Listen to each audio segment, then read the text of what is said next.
Hi hello welcome back to my channel Venkat Sandhya tailoring blogs. ఎలా ఉన్నారు? అందరూ బాగున్నారా? నేను చాలా బాగున్నాను. ఈరోజు నేను 2 బ్లౌజెస్ కట్ చేస్తున్నానండి. ఫోల్డింగ్ అనేది నా వైపు ఉండాలి, ఓపెన్స్ అనేది ఆపోజిట్గా ఉండాలి. ఆది బ్లౌజ్ తీసుకుందాము. పొడవు ఎంత ఉందని మార్కింగ్ చేసుకుందాము. వీడియోలో చూపిస్తున్న విధంగా ఈ విధంగా పొడవు ఎంత ఉందో చూసుకోవాలి. నాకు మొత్తం 15 వచ్చిందండి. స్ట్రైట్గా లైన్ గీసుకుంటున్నాను. అంటే పొడవు 14 ఉంది, 1 ఇంచ్ ఎక్స్ట్రా అనమాట. 1 ఇంచ్ ఎందుకంటే ఖర్చుల్లోకి మనకి. ఓకేనా? బ్యాక్ పార్ట్ ఈ విధంగా బ్లౌజ్ చూపిస్తున్న విధంగా ఫోల్డ్ చేసుకొని మార్కింగ్ చేసుకోవాలి. అదేవిధంగా వెనకాల డీప్ ఎంత ఉందో అది కూడా ఈ విధంగా మార్కింగ్ చేసుకోవాలి. నెక్స్ట్ వచ్చేసి ఎంత ఉన్నది చూసుకోవాలి. దానికి ఒక 1 ఇంచ్ అనేది యాడ్ చేసుకోవాలి. ఎందుకంటే మనం బ్యాక్ టక్స్ ఇస్తాం కదా, వాటి కోసం. 2 ఇంచెస్ అనేది ఖర్చుల కోసం మార్కింగ్ చేసుకోవాలి. ఇప్పుడు బ్లౌజ్ని మనము ఈ విధంగా తిరగేసుకొని చెస్ట్ అనేది ఎంత ఉన్నదని కొలుచుకోవాలి. చూడండి నేను ఏ విధంగా కొలుస్తున్నానో. మనకి బ్యాక్ డీప్ ఎంత ఉందో చెక్ చేసుకోవాలి. ఈ విధంగా అదనేది 2 సైడ్స్ జాయింట్స్ చేసిన దగ్గర ఎంత ఉందో మార్కింగ్ చేసుకోవాలి. నాకు 4 వచ్చిందండి. అదేవిధంగా చూసుకొని ఈ విధంగా నేను చూపిస్తున్న విధంగా ఫోల్డ్ చేసుకొని మార్కింగ్ చేసుకోవాలి. ఈ విధంగా మనం కనుక చూసి మనం మార్కింగ్ చేసుకున్నామంటే కరెక్ట్ చెస్ట్ అనేది వస్తుంది. ఓకేనా? అర్థమైంది అనుకుంటున్నాను. అర్థం కాకపోతే కమెంట్ చేయండి. మరొక వీడియోతో నేను మీకు క్లారిటీగా ఎక్స్ప్లెయిన్ చేయడానికి ట్రై చేస్తాను. ఓకేనా? 2 ఇంచెస్ అనేది మార్కింగ్ చేసుకున్నాను ఎక్స్ట్రా ఖర్చు కోసం. ఓకేనా ఫ్రెండ్స్? చూడండి, హ్యాండ్స్ జాయింట్ అయిన కాడ మార్కింగ్ చేసుకోవాలి. 1/2 ఇంచ్ అనేది ఖర్చు కోసము. నేను షోల్డర్ అనేది 5.25 పెడుతున్నాను. 5.3 అన్నమాట. ఓకేనా?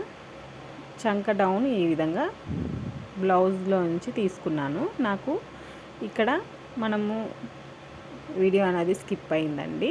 1.5 ఇంచు మార్కింగ్ చేసుకొని 6 స్కేల్తో నేను డ్రా చేసుకున్నాను.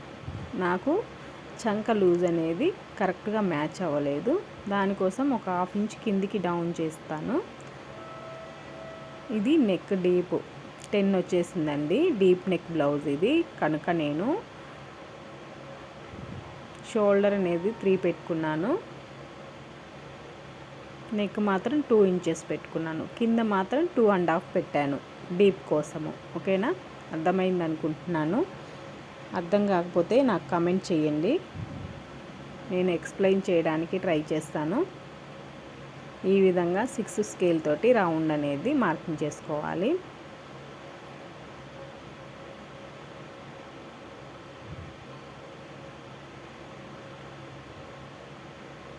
నెక్స్ట్ 1/2 ఇంచ్ మార్కింగ్ చేసుకున్నాను కదండి. నాకు చంక అనేది కరెక్ట్గా లేదని ఈ విధంగా మళ్ళీ డ్రా చేసుకున్నాను 6 స్కేల్ తోటి.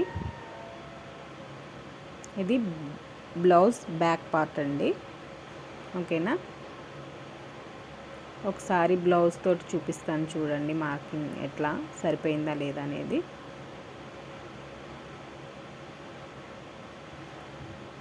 చూస్తున్నారా?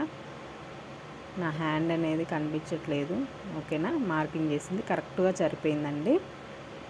ఇప్పుడు మార్కింగ్ చేసిన విధంగా మనము కట్ చేసుకోవాలి. నేను ఒకేసారి 2 బ్లౌజెస్ కట్ చేస్తున్నారు. కస్టమర్ 2 బ్లౌజెస్ ఇచ్చారు నాకు. ఈ విధంగా మనం బ్యాక్ డాట్ వేయాలి కదా, ఈ విధంగా మార్కింగ్ చేసుకోవాలి. అటొక 1/2 ఇంచు ఇటొక 1/2 ఇంచు. మనకి బ్లౌజ్లో ఎంత పొడవు ఉందో చూసుకొని బ్యాక్ డాట్ అనేది మార్కింగ్ చేసుకోవాలి. ఎక్స్ట్రా ఖర్చు వదులుకొని నేను చెక్ చేస్తున్నాను. గమనిస్తున్నారా?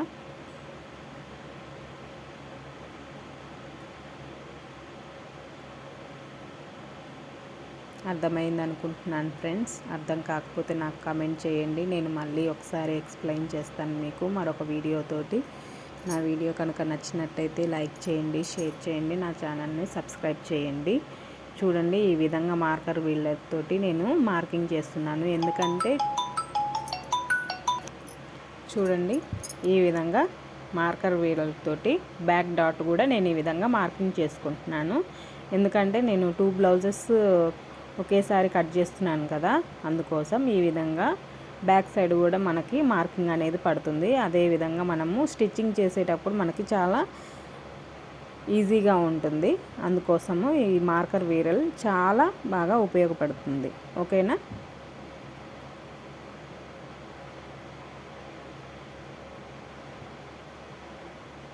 ఇప్పుడు నెక్ డీపు ఏ విధంగా మార్కింగ్ చేసామో ఆ విధంగా మనం కటింగ్ చేసుకోవాలి.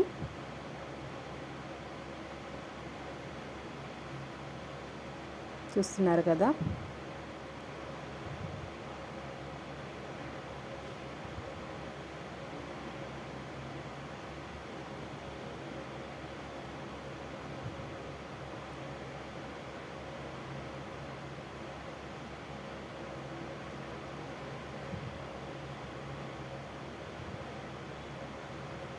ఈ విధంగా మనము బ్యాక్ పార్టింగ్ అనేది బ్లౌజ్ బ్యాక్ పార్ట్ మార్కింగ్ చేసుకున్న విధంగా కట్ చేసుకోవాలి.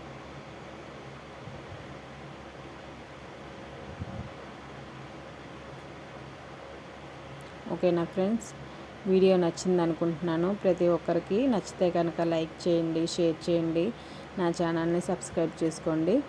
బ్యాక్ అనేది ఈ విధంగా డాట్స్ కట్ చేసుకుంటున్నాను నేను. ఓకేనా. Thank you for watching friends. Have a nice day.